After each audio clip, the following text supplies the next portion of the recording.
We are in Bucharest, Romania. We are. And I'm honored to meet you here. Thank you. Please tell us about your work. What are you doing? What's your career? What are your main accomplishments? And of course, what are you doing in Romania? Well, my name is Sam Vaknin. I'm a professor of psychology in the outreach program of the CIAS Consortium of Universities.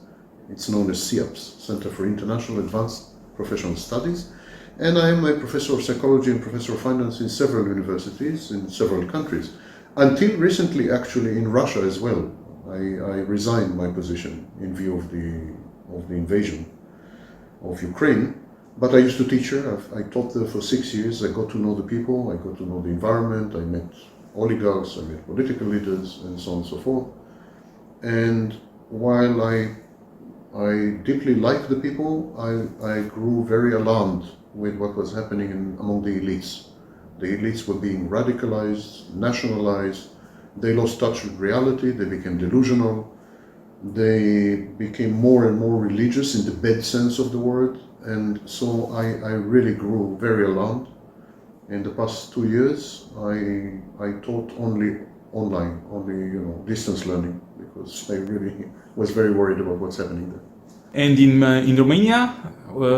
In Romania, I came to work with private clients. I provide counseling and therapy and my own brand of therapy. It's a new treatment modality called therapy. So I'm working with several clients. I was very surprised by the demand. One far exceeded my expectations, so I'll be visiting often. I hope to establish a permanent connection with this country. I like it a lot. I like the people a lot. You mentioned Ukraine and this war. What do you think about this war, and what kind of consequences from the psychology point of view will be in Ukraine because of this war? One very important fact that is often neglected in the analysis of this war, and I will not go, of course, into geostrategic or geopolitical, it's not my forte. My forte is psychology. So one fact that is often overlooked is that the Russians consider the Ukrainians their brothers. They actually call them small brothers. The Ukrainians over centuries, starting with the Kiev Principality, had an affiliation, not to say affinity, with Russia and with Russians. There are many mixed marriages, there are many hybrid populations, there are many people who speak Russian and yet identify as Ukrainians. And there are many people who speak only Ukrainian and actually identify with Russia and aspire for Russian. It's not a clear-cut situation. So it's like an internecine fight between brothers. It's like one brother killing the other. It's like Cain and Abel in the Bible. This background enhances the trauma involved in any war. It's like an interfamily feud which results in bloodshed and so on. And the trauma in this case is much more enhanced because the brutality and barbarity of the war had been unexpected. While I think many people in the last stages, before the war had started, many people anticipated an attack on infrastructure or an attack on the Air Force. So very few people had believed that the Russians will level cities, kill civilians, deliberately target shopping malls and schools and hospitals. Very few people believed that because of the common history and so on. Even people who were adversaries of Russia or regarded Russia as a malevolent, malignant force couldn't bring themselves to believe that Russia will target Ukrainians because they are Ukrainians. That has been a massive shock in my view. And this places the template upon which trauma evolves. Now we have two types of trauma. We have PTSD, post-traumatic stress disorder, and we have what we call complex trauma, or CPTSD. PTSD is a reaction to an event. You see someone killed, you get injured, your child dies, a bomb drops on the school, something, you witness an event, or you're involved in an event, or you're the victim of an event, that creates PTSD, post-traumatic stress disorder. By the way, not in everyone, luckily, but in a minority, usually 10-20% of the witnesses. But still it's a huge number, because if a bomb falls and 1,000 people witness the event, 200 of them will develop PTSD. We can therefore safely say that PTSD, we will have in Ukraine, at the very least, 3 million people with PTSD, at the very least. Complex trauma is even much more common. Complex trauma is when you are repeatedly exposed to a series of minor traumas. For example, having to leave your home, or having to watch your dog die, or having to see your school destroyed, or enduring hunger and thirst on the way to Germany. I mean, all these things are mini traumas. When they accumulate, we have a phenomenon called CPTSD, or complex trauma, which was first identified in 1992, so our understanding of this phenomenon is not complete, to use an understatement. Complex trauma is much more common than PTSD, and that means that there's a very high likelihood that 25% of the population of Ukraine will display post-traumatic effects. Now, post-traumatic effects are defined in the 5th edition of the Diagnostic and Statistical Manual. And trauma is a systemic affliction. Everything is affected. Your ability to think, your ability to verbalize, your ability to trust others, your ability to consider yourself positively, your ability to believe in a better future, your ability to sleep, everything is affected. Trauma is a systemic event which destroys all modes of functioning. You become less empathic. You are unable to sustain relationships. You have intrusive thoughts. You have flashbacks. Flashback is not just a memory. Flashback is when you mistake reality. You think you're back in the traumatic event. It's not just that you remember the traumatic event, but you're suddenly reliving the event. So there will be flashbacks. Nightmares are very common, debilitating nightmares, and so on and so forth. These are conditions that last at least 1 month, but that's a joke. That's the DSM's joke on us. Most PTSD conditions last for years, and CPTSD lasts a lifetime. So we are talking about 1/4 of an enormous country, which will live for a very long time in a state of trauma, and will be unable to perform or to function both with themselves and with others, which will hamper any attempts at recovery and healing after the war. And there's a series of mistakes when we come to PTSD, a series of misunderstandings. The first one is that you could either have PTSD or CPTSD. You could either have the acute reaction. It's also called acute stress reaction. You could either have an acute reaction or a prolonged chronic reaction, like a chronic condition and an acute condition. That's wrong. You could have both. And many people will have both. The second thing is the belief that traumatic reaction is immediate. You see a bomb falling next to you, you are immediately traumatized. That is not true. A traumatic reaction can develop months after the event. Now, this is a seriously worrying thing, what I just said, because it means that we're going to look in Ukraine after the war is over, and the war will be over at one point. We're going to look at people, and they're going to seem to us totally normal.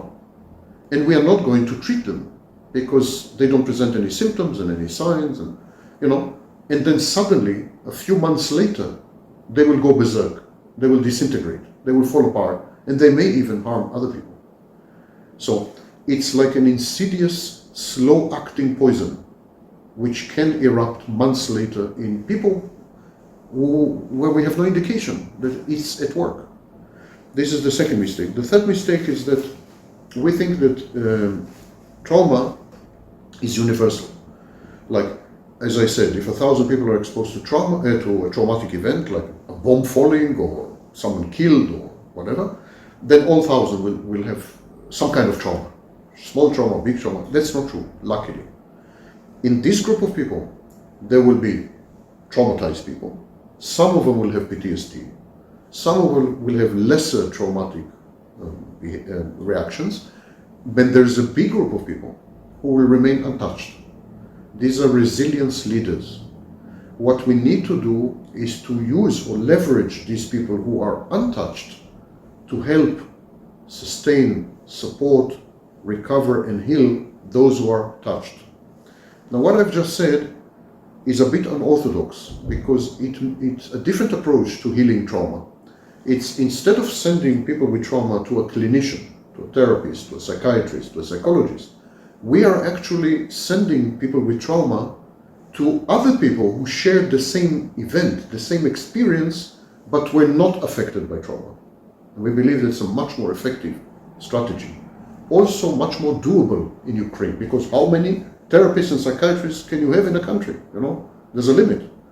So we need to use the people who share the same experience to help each other. That leads me to the last point. And the last point is that it is wrong to consider trauma as an individual event. Trauma is a communal event. It's a community event. When your village disintegrates, you don't lose only your home, or your school, or your dog, or even your father and mother. You lose the fabric in which you were embedded. You lose social connections. You lose your place in the hierarchy, relative positioning, because we all of us position ourselves relative to other people. Suddenly the frame of reference disappears. The context. People are plucked out of context and they feel adrift. They feel floating. They have no... So we need, in a massive crisis like this, we need to work with communities, not with individuals, which ties into what I said earlier. We need to work with people who share the same experience, are resilient, and belong to the same community. We need to rebuild communities. As we rebuild communities, the level of trauma will abate. Now, there are guidelines by the World Health Organization, guidelines that were created after the crisis in South Sudan, in Rwanda, to some extent Kosovo, and so on. And these are the guidelines today that dominate the treatment of trauma. The First Lady of Ukraine has already announced that Ukraine, as a country, is going to deploy the WHO guidelines for the treatment of trauma. But we need to augment these guidelines. We need to augment these guidelines with a community approach. See, they're coming to take me. You need to augment it with a community approach.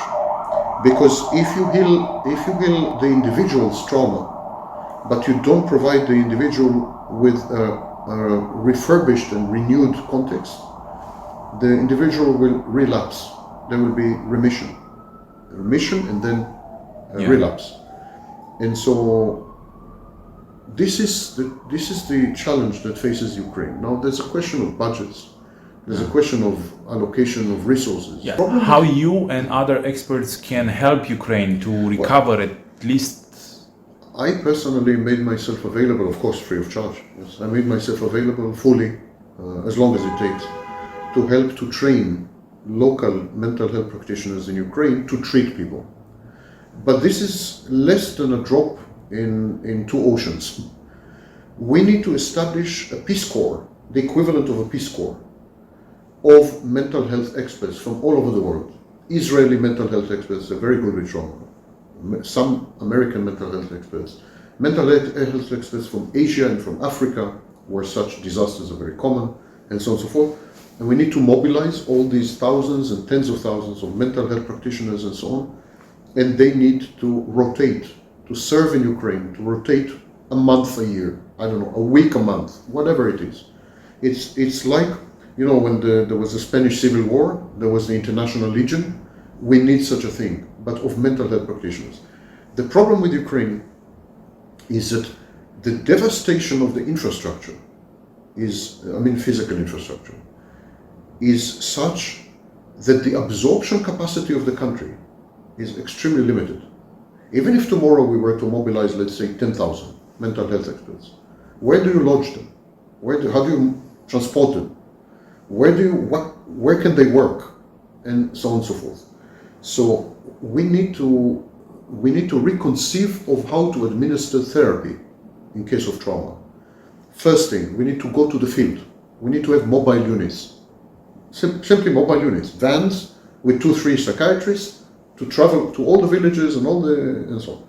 Second thing, we need to work with the Ministry of Interior to recreate lists of communities. So we need to, for example, take a village and we get a list of all the citizens and denizens before the war. We need to locate them. We need to bring them together. Now, we don't need to bring them together physically, luckily.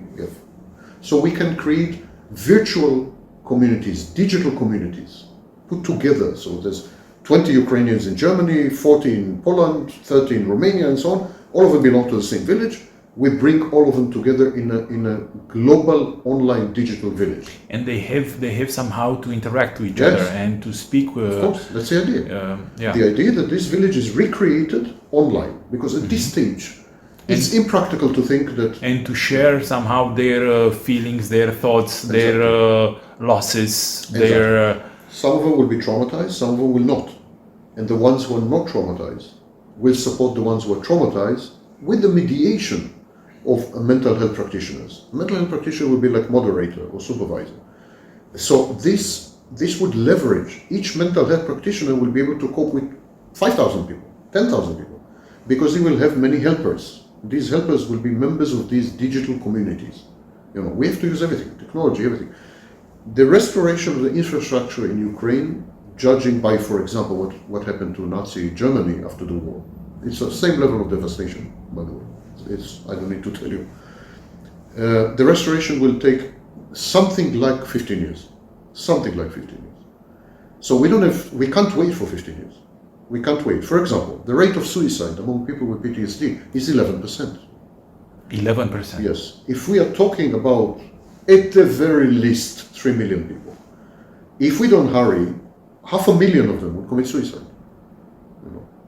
It's an emergency. It's a health emergency. It's exactly like cholera or some infectious disease that breaks out. You don't say, well, there's infectious disease, we'll treat it in 5 years. It's an emergency. Yeah. PTSD is an emergency. And this kind of trauma is more intense in the case of children? It's a very good question with a surprising answer. Children are more resilient than adults, more resilient actually than adults, but the trauma distorts their developmental path. So while they don't react as badly as adults, for example, the suicide rate among, when you say children, is not teenagers. Teenagers react like adults, it's the same group. But children, we usually, when we say children, we mean under the age of 6. So children in this age group, for example, the suicide rate is close to 0. They don't react as badly as adults. But it has a massive and severe impact on their later life development. They become problematic as adults. Actually, we trace most personality disorders, like narcissistic personality disorder, borderline personality disorder, we trace these to trauma, early childhood trauma. The trauma of this type could lead to personality disorders, but even more so to mood disorders, anxiety disorders, which are lifelong, require medication, school counseling, follow-ups, and so on. And many of these children can develop antisocial behaviors. You could definitely anticipate an explosion in the crime rate, that's for sure. It's a universal reaction, which is essentially post-traumatic reaction. Many children, maybe millions, left Ukraine. Mm-hmm. It's a trauma. Yeah. It's a trauma in itself. Dislocation is a trauma in itself. Yeah. Refugees are defined as prime traumatic population, cohort, it's called. Yeah. Prime population, traumatic population. Immigration, dislocation, forced, of course, not willing. Yeah. Even willing, by the way, even if we immigrate willingly, it's a bit traumatic, but definitely forced and sudden. Yeah, but for many of them there were no other options. Of course. So they were forced to leave because otherwise they had to face bombs and of course, death, of course. daily basis, daily. No one disputes this, of course. Yeah. But still, it's a trauma. The elements of trauma are the suddenness. You can't prepare for it. If you prepare for a trauma, the level of trauma is much lower. Never mind how bad the event, if you have time to prepare, it's much lower. For example, we see different rates of trauma among cancer victims. If the cancer is slow and you have a pre-advice, you know you're going to die in 5 years or 10 years, or your level of trauma is much lower than if you get a sudden type of cancer, pancreatic cancer or liver cancer, that kills you in 6 months.